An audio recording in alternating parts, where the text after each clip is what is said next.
harus datang ke studio rekaman subuh, bahkan mungkin kurang, ngantri rekaman belum tentu sekali jadi, karena modelnya live recording, karena editingnya sangat terbatas. Dulu menggunakan pola 24 track, jadi suara gitar sendiri, suara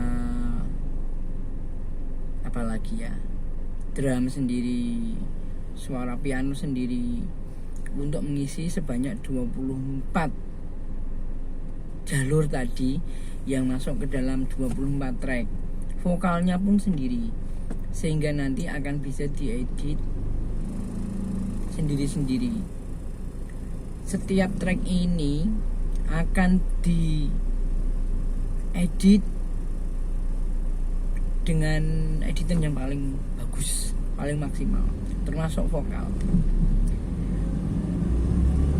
Padahal kalau diedit, medianya kan pita magnetik ya.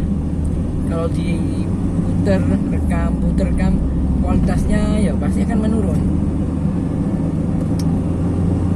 Sampai kemudian setelah echoing, kemudian mixing, mastering, tinggal menjadi 2 track saja dari 24 track tadi, yaitu kanan dan kiri. Nah, dari 2 track itulah kemudian dibuat mastering menjadi rekaman yang siap untuk didistribusikan ke kaset magnetik, yang nanti bisa dijual ke toko-toko kaset, kemudian diputar menggunakan tape recorder.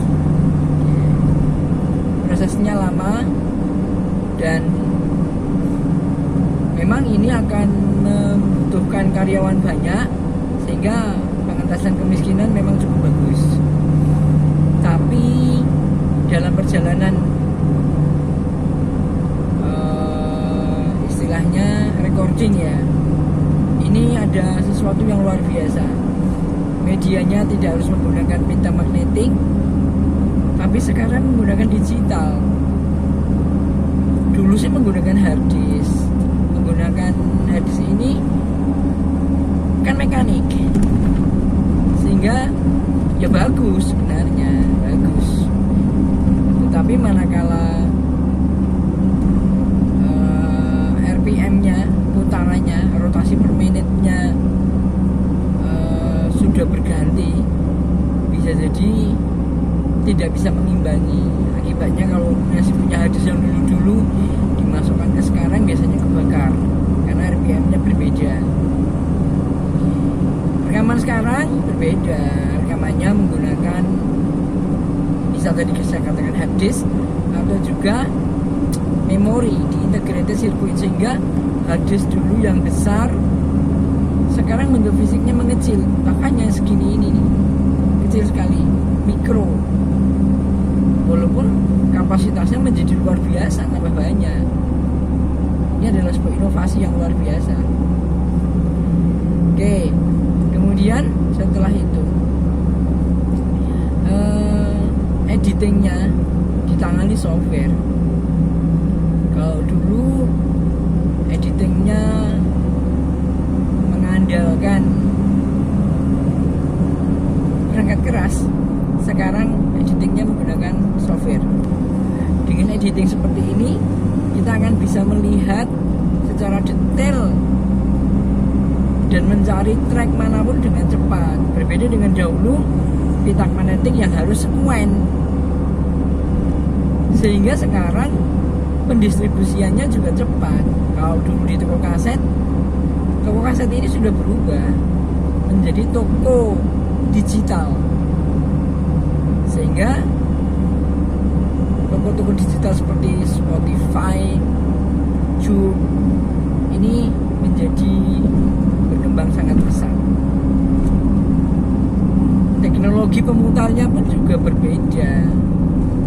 Kita cukup menggunakan gadget yang ada di tangan kita, bisa multifungsi, digunakan gunakan untuk keperluan apapun juga, termasuk mendengarkan lagu. Bukan hanya audio, tetapi juga visualnya pun juga tersedia di YouTube.